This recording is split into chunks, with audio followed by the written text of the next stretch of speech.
पापा पियरिया दौरा घाटे पहुँचा खीर पावन छठी मैया खुश रहो नैहर ससुराल खुश रहो आंगना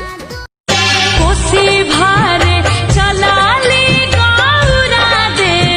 सवा लाख के साड़ी भीजे ए भिजता तो साड़ी